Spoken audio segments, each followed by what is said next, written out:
মার্কেটে একদম অন্যরকম একটা মুভমেন্ট আমরা দেখেছি। অন্যরকম মুভমেন্ট মানে মার্কেট গ্যাপ ডাউন ওপেন হয় এবং ইউএস মার্কেট যেখানে 1000 পয়েন্ট 1200 পয়েন্ট নেগেটিভে ট্রেড করছে, সেখানে আমাদের মার্কেট গ্যাপ ডাউন ওপেন হওয়ার পরেও পজিটিভে গিয়ে ক্লোজ দিয়েছে। যেখানে লাস্ট দিনের যে মুভমেন্ট হয়েছিল, লাস্ট দিনের যেখানে ক্লোজিং, নিফটির ক্লোজিং তার থেকে নিচে হলেও ব্যাঙ্ক নিফটির খুব ভালো মুভমেন্ট হয়েছে। আমি গতকালই আপনাদের সঙ্গে শেয়ার করেছিলাম যে মার্কেট যদি আপনি দেখেন, ব্যাঙ্ক নিফটি একটা পজিটিভ সেন্টিমেন্ট এখানে কিন্তু কাজ করছে। যেখানে আরবিআই মানি ইনফিউজ করেছে এবং সেটা মোটামুটি ৮০,০০০ কোটি টাকা।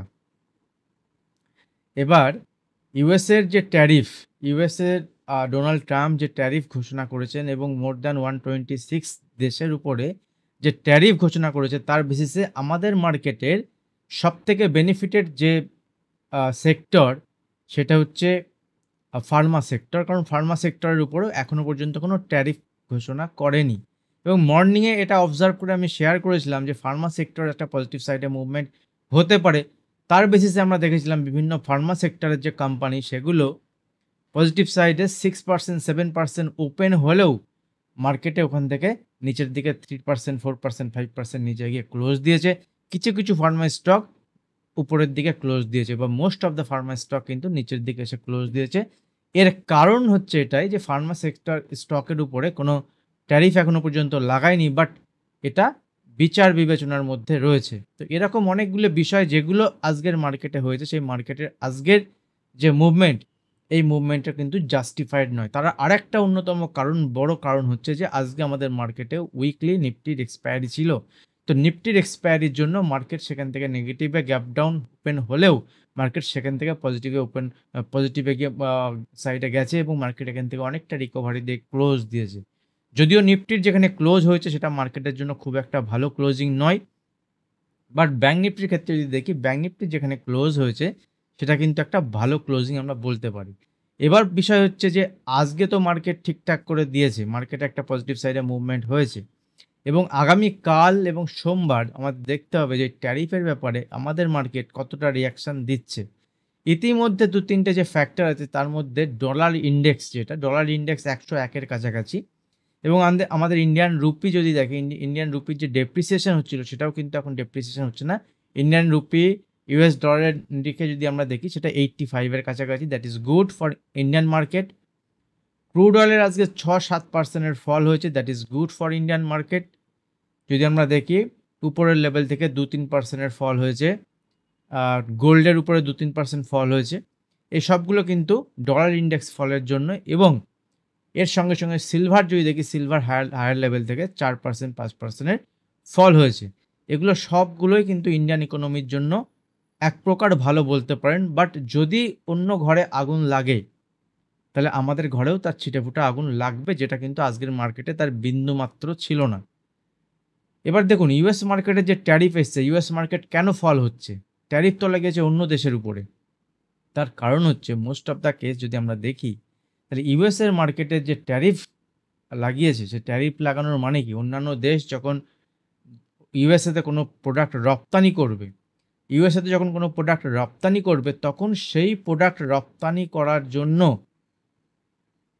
এই যে অন্যান্য দেশের বেশি প্রাইস এখানে লাগবে, that means US government import duty নেবে। দ্যাট মিনস ওদের দেশে ওই যে প্রোডাক্টটা আছে, ওই প্রোডাক্টটার দাম কিন্তু ওদের দেশে বাড়বে এবং ওদের দেশে যদি ওই প্রোডাক্টটার দাম বাড়ে, সেক্ষেত্রে ইউএসের মানুষের ক্রয় ক্ষমতা কমে যাবে। ইউএসের মানুষের ক্রয় ক্ষমতা যদি কমে, সেটা ইউএস ইকোনমির জন্য ভালো নয় এবং এটা রিসেশন আসতে পারে। তার বেসিসে একটা মুভমেন্ট কিন্তু মার্কেট, ইউএস মার্কেটে একটা কারেকশন দেখাচ্ছে। তো আজকের মার্কেটে দেখতে হবে যে ইউএস মার্কেট এখান থেকে পজিটিভ সাইডে মুভমেন্ট হয় কিনা, বা যতটা নেগেটিভ এখন দেখাচ্ছে, আমি যখন ভিডিও বানাচ্ছি প্রায় ১২00-১৩০০ পয়েন্ট নেগেটিভে ট্রেড করছে ডাউ জোন্স এবং ন্যাসডাক যদি দেখি, ন্যাসডাক প্রায় 4% নেগেটিভে, যার বেসিসে আমাদের আজকে ইন্ডিয়ান যে আইটি কোম্পানি, তার উপরে একটা ব্যাপকভাবে ফল হয়েছে। 6% 7% 8% ফল হয়েছে। দু একটা আইটি স্টকে সেল সাইডে ট্রেড করে ইন্টারডে বেসিসে আমরা 3% 4% কিন্তু এখানে ক্যাপচার করেছিলাম আজকে এবং সেখান থেকে একটা ভালো প্রফিটও হয়েছে।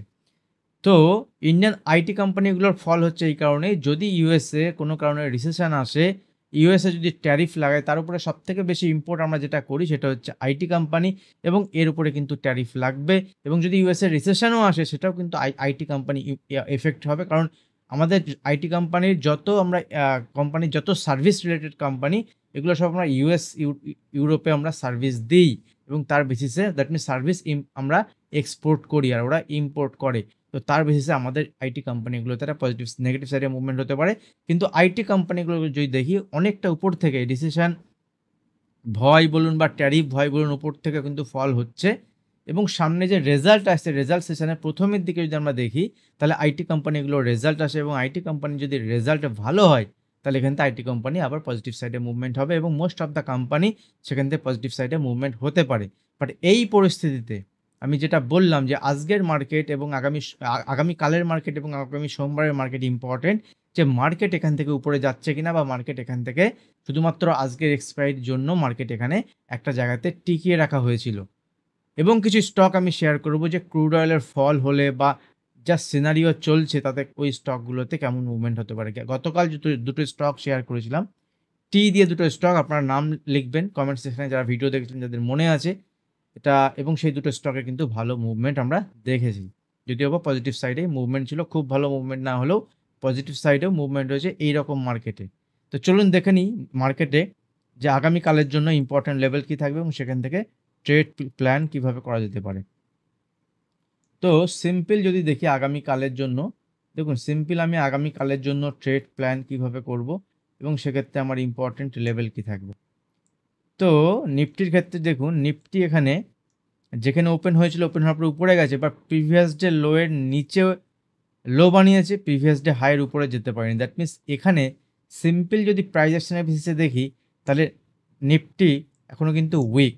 তো নিফটি যদি কোনো কারণে এখান থেকে আমি 15 মিনিটের চার্ট ওপেন করছি, যেহেতু ইউএস মার্কেটে কোনো রিকভারি ছিল না সেহেতু আমাদের মার্কেট একটা লেভেলে জাস্ট সাস্টেন করে গেছে, উপরের দিকে মুভমেন্টও একটা লেভেলের আস্তে নিচের দিকে এসছে। বাট আমাদের মার্কেটে কিন্তু নিফটিতে বিশেষ কোনো উপরের দিকে মুভমেন্ট হয়নি, কারণ আইটি স্টকের প্রচুর ফল হয়েছিল এখানে, যদিও বা ফার্মার কিছু স্টক উপরের দিকেই ক্লোজ দিয়েছে, যদিও বা অনেকটা উপরে গিয়ে।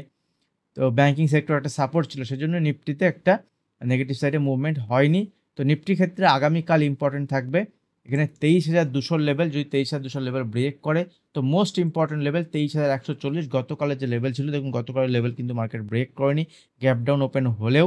তো এই 23,140 লেভেল যদি ব্রেক করে আগামীকাল তবেই মার্কেট নিচের দিকে মুভমেন্ট দেখবো এবং সেক্ষেত্রে 23,100 পর্যন্ত মুভমেন্ট আগামী দিনে দেখাতে পারে।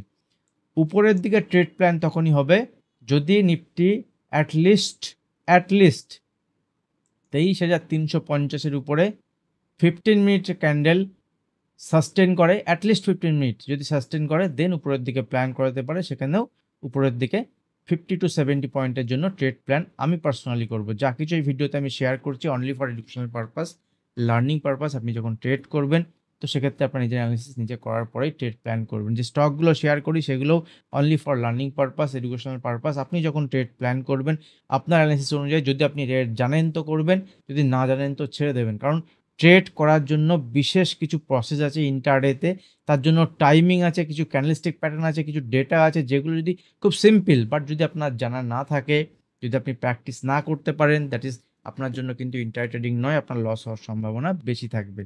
তো আমার যে মেন্টরশিপ প্রোগ্রাম স্টার্ট হচ্ছে 6 তারিখ থেকে, আজকে 3 তারিখ, 4, 5, 6 আর 2 দিন বাকি আছে।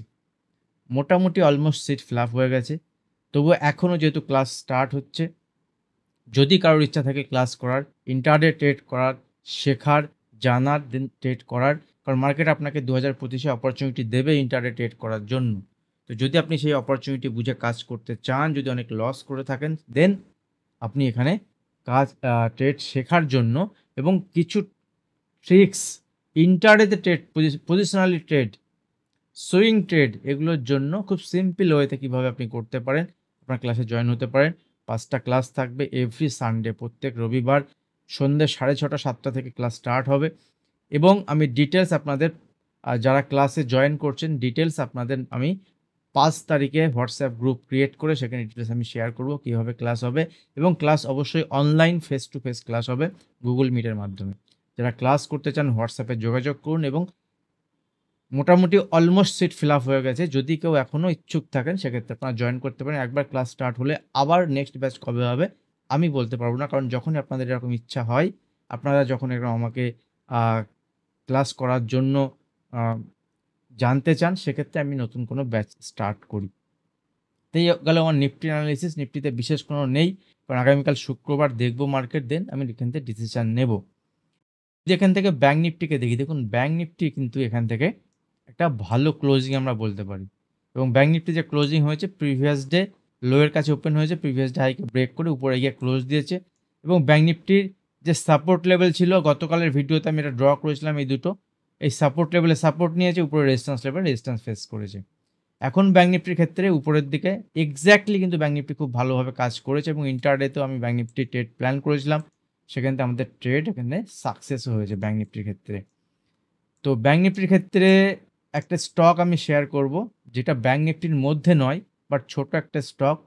যদি ব্যাংক নিফটি এখান থেকে পজিটিভ সাইডে মুভমেন্ট হয়, স্টকটির উপর আপনি নজর রাখতে পারেন। তো আগামীকাল ব্যাংক নিফটির ক্ষেত্রে উপরের দিকে লেভেল হচ্ছে ৫১,৭০০ লেভেলকে যদি ব্যাংক নিফটি ব্রেক করে, বড় গ্যাপ আপ গ্যাপ ডাউন না হয়ে, মোটামুটি ধরুন 50-70 পয়েন্ট বা 100 point gap up gap down হলে সেটা নর্মাল ওপেনিং।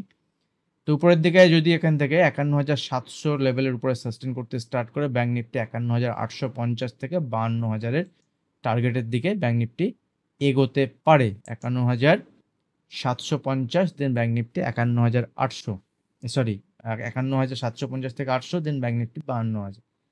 আগামীকাল যদি ব্যাংক নিফটি ৫১,৪০০ নিচে ট্রেড করতে স্টার্ট করে, তাহলে ব্যাংক নিফটির ফার্স্ট উইকনেস সংকেত দেখাবে এবং এখানে থেকে নিচের দিকে ৫১,২৫০ এবং এই লেভেলকে ব্রেক করলে নিচের দিকে ৫১,০০০-এর লেভেল।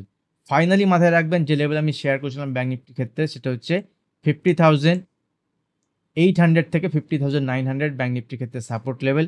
50,800 থেকে 50,900 ব্যাংক নিফটির ক্ষেত্রে সাপোর্ট লেভেল। এই লেভেল যতক্ষণ না ব্রেক না করছে, ব্যাংক নিফটিতে উইকনেস নেই।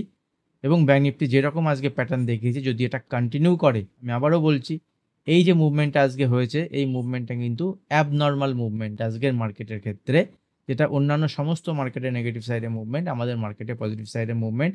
হ্যাঁ, আমাদের মার্কেট ইমার্জিং মার্কেট। যদি ক্রুড অয়েলের ফল হয়, যদি ডলার ইন্ডেক্সের ফল হয়, তো ইমার্জিং মার্কেটের জন্য সেটা ভালো, কারণ ইউএসের মার্কেট থেকে টাকা উইথড্রল হয়ে আমাদের মার্কেটে টাকা এখানে আসবে। এটা কিন্তু একটা পজিটিভ। বাট সেইভাবে যদি দেখেন তাহলে কিন্তু আজকে এফআইআই এর বাইং হয়নি, ফিউচারেও বাইং হয়নি সেইভাবে, আর সেইভাবে ক্যাশ মার্কেটেও বাইং হয়নি। তাই এই বাইং কিন্তু হয়েছে আমাদের মার্কেট থেকেই। তো লেটস সি আগামী দিনে মার্কেট কী হয়। ছোট্ট করে ভিডিও বানাতে চাই, ভিডিও বড় হয়ে যায়। দুটো তিনটে স্টক শেয়ার করবো। একটা হচ্ছে ইউনিয়ন ব্যাংক। ইউনিয়ন ব্যাংক যদি আপনি দেখেন, দেখুন এটা একটা গভর্নমেন্ট সেক্টরের ব্যাংক এবং আজকে কন্টিনিউ মুভমেন্ট হয়েছে এবং ডে হায়ার কাছাকাছি ক্লোজ দিয়েছে। এবং যদি ডেইলি চার্ট দেখি, দেখুন ডেইলি চার্টে এখানে একটা ব্রেকআউটও দেখাচ্ছে। তো যদি আগামী কাল এটা কন্টিনিউ করে, দ্যাট মিনস ইউনিয়ন ব্যাংক যদি ১৩৩-এর উপর সাস্টেন করে, তাহলে এখান থেকে ১৩৫-১৩৭-এর লেভেল দেখাতে পারে। আবারও বলছি, কোনো বাইং সেল রিকমেন্ডেশন নয়। আমি বললাম বলে কালকে সকালে মার্কেট ওপেন হওয়ার সঙ্গে সঙ্গে আপনি বাই করে নেবেন, এটাও করবেন না। যদি মার্কেটে ছোটোখাটো ডিপ আসে, সে ডিপে দেখতে হবে কোথায় এখানে সাপোর্ট নিচ্ছে লোয়ার লেভেলে, ঠিক আছে, ইন্টারডে বেসিসে লোয়ার লেভেলে কোথায় সাপোর্ট নিচ্ছে। যদি এখানে নিচেও আসে, সেক্ষেত্রে ১২৯.৫০ থেকে ১৩০ সাপোর্ট লেভেল এবং দেখতে হবে এখান থেকে রিভার্সাল নিচ্ছে কিনা, অথবা যদি ১৩৩ লেভেল ব্রেক করে উপরের দিকে, এখান থেকে ১৩৫-১৩৭, মানে ২-৩% মুভমেন্ট কিন্তু এখানে দেখাতে পারে। তো স্টকটি আপনি ওয়াচ লিস্টে রাখতে পারেন, কোনো রিকমেন্ডেশন নয়, বারবার বলছি আমি। এর সঙ্গে সঙ্গে যদি আমি স্টক দেখি, তাহলে আরও কিছু স্টক আছে যেগুলো ক্রুড অয়েলের ফল হলে যে স্টকগুলোতে এফেক্ট হয়। তার মধ্যে একটা হচ্ছে এশিয়ান পেইন্ট। এশিয়ান পেইন্ট আমি আপনাদের সঙ্গে ২১০০ লেভেলে শেয়ার করেছিলাম যে ইনভেস্টমেন্ট পারপাস, সরি ২২০০ এই লেভেলে, ২২০০ সরি এই লেভেলে মোটামুটি ২২৫০ এইসব লেভেলে শেয়ার করেছিলাম। তারও নিচে সরি ঠিক ২২০০ লেভেলে শেয়ার করেছিলাম এই সব জায়গাতে ইনভেস্টমেন্ট পারপাস, ঠিক আছে। তো যারা করেছেন, যারা না করেছেন কোনো অসুবিধা নেই। এখনও এখানে এশিয়ান পেইন্টে ভালো লাগছে। তো আগামীকাল ইন্টারডে পারপাস এশিয়ান পেইন্টে একটা মুভমেন্ট পজিটিভ সাইডে আমি এক্সপেক্ট করছি। যদি এখান থেকে মোটামুটি ২৩৬০ 2362 লেভেলের উপরে সাস্টেন করে, বা ইন্টারডে যেসব স্ট্র্যাটেজি আছে সেসব স্ট্র্যাটেজি বেসে আমি দেখব, যে টাইম ফ্যাক্টরগুলো আছে সেই টাইম ফ্যাক্টরের বেসে দেখব। যদি এখানে এশিয়ান পেইন্টে কিন্তু এখানে একটা বুলিশ সাইডে ট্রেড প্ল্যান করতে পারি যদি মার্কেট উপরের দিকে মুভমেন্ট দেখায়, অথবা নিচের দিকে এলে 2340 এখানে সাপোর্ট লেভেল 2340 ব্রেক করলে স্ট্রাকচার খারাপ হয়ে যাবে, সেক্ষেত্রে দেখা যাবে। ঠিক আছে, এর সঙ্গে সঙ্গে বার্জার পেইন্টকে আপনি দেখতে পারেন। বার্জার পেইন্ট এর সঙ্গে একটা ভালো স্টক, যেটা আমার খুব পছন্দের একটা স্টক, যেটা হচ্ছে কোলপাল। কোলপাল হচ্ছে কোলগেট যে কোম্পানি, সেই কোম্পানি, এবং আজকে আমি পার্সোনালি আজকে এখানে ট্রেড নিয়েছিলাম, সেখান থেকে কিছু প্রফিটও হয়েছে, এবং এই কোম্পানিটা কিন্তু এখান থেকে আজকে একদম ডে হায়ার কাছে কাছে গিয়ে ক্লোজ দিয়েছে, একদম লোয়ার লেভেলে আছে। তো আগামীকাল আমি এখানে প্ল্যান করব, যদি স্টক দেখি এখান থেকে ছোটোখাটো ডিপ আসে এবং যদি আজকের হাইকে ব্রেক করে, দেন এখান থেকে স্টক কিন্তু উপরের দিকে, যদিও বা মাল্টিপল রেজিস্ট্যান্স লেভেল আছে, আমি ট্রেড প্ল্যান করব। স্টকটি কিন্তু নজরে রাখতে পারেন। ঠিক আছে, মুভমেন্ট যে হবেই, কারণ কালকে মুভমেন্ট কোন দিকে হবে এটাই আমি ক্লিয়ার নয়। ইউএস মার্কেট যেমনটি মুভমেন্ট দেখাবে তার বেশি, যদি ইউএস মার্কেটে আজকে দেখা যায় যে ট্যারিফের যত ভয় টয় সব কেটে গেল, ইউএস মার্কেট অনেকটা রিকভারি দিল, 500 পয়েন্ট মাইনাসে গিয়ে ক্লোজ দিল, বা পুরোটাই রিকভারি করে গেল, সেক্ষেত্রে আমাদের মার্কেটে গ্যাপ ডাউন ওপেন একটা বিশাল ভালো মুভমেন্টও দেখাতে পারে। লেটস সি কী হয় মার্কেটে। সেক্ষেত্রে ইম্পর্টেন্ট লেভেল ইন্টারডে বেসিসে আমি তো শেয়ার করতে থাকবো। যারা প্রাইভেট গ্রুপে যুক্ত হতে চান, ভিডিও নিচে ডেসক্রিপশন বক্সে আপস্টক্স বা এলআইস গ্রুপ অ্যাকাউন্ট ওপেন লিঙ্ক থাকবে, সেখান থেকে অ্যাকাউন্ট ওপেন করে আপনি ট্রেড করলে প্রাইভেট গ্রুপ সম্পূর্ণ ফ্রি। এছাড়াও আপনি একটা ফিজের মাধ্যমে ওখানে যুক্ত হতে পারেন অ্যাজ এ টিউশন ফিজ, কিন্তু ওখানে কোনো ডাইরেক্ট ট্রেড আসে না। যদি আপনি ট্রেড জানেন, 6 মাস 1 বছর মার্কেটে কাজ করছেন, আমি শেয়ার করি, কিন্তু ডাইরেক্ট ট্রেড সেট আপ কিন্তু ওভাবে আপনি পাবেন না। তো আজ ভিডিও এখানে শেষ করছি। আর একটা কথা, যারা ক্লাসে জয়েন করতে চান, অলমোস্ট সিট ফিল আপ হয়ে গেছে, তো আর 2 দিন বাকি আছে, ইমিডিয়েট আপনারা ক্লাসের জন্য সিট বুক করতে পারেন। আজ ভিডিও এখানে শেষ করছি, দেখা হবে নেক্সট ভিডিওতে। ধন্যবাদ।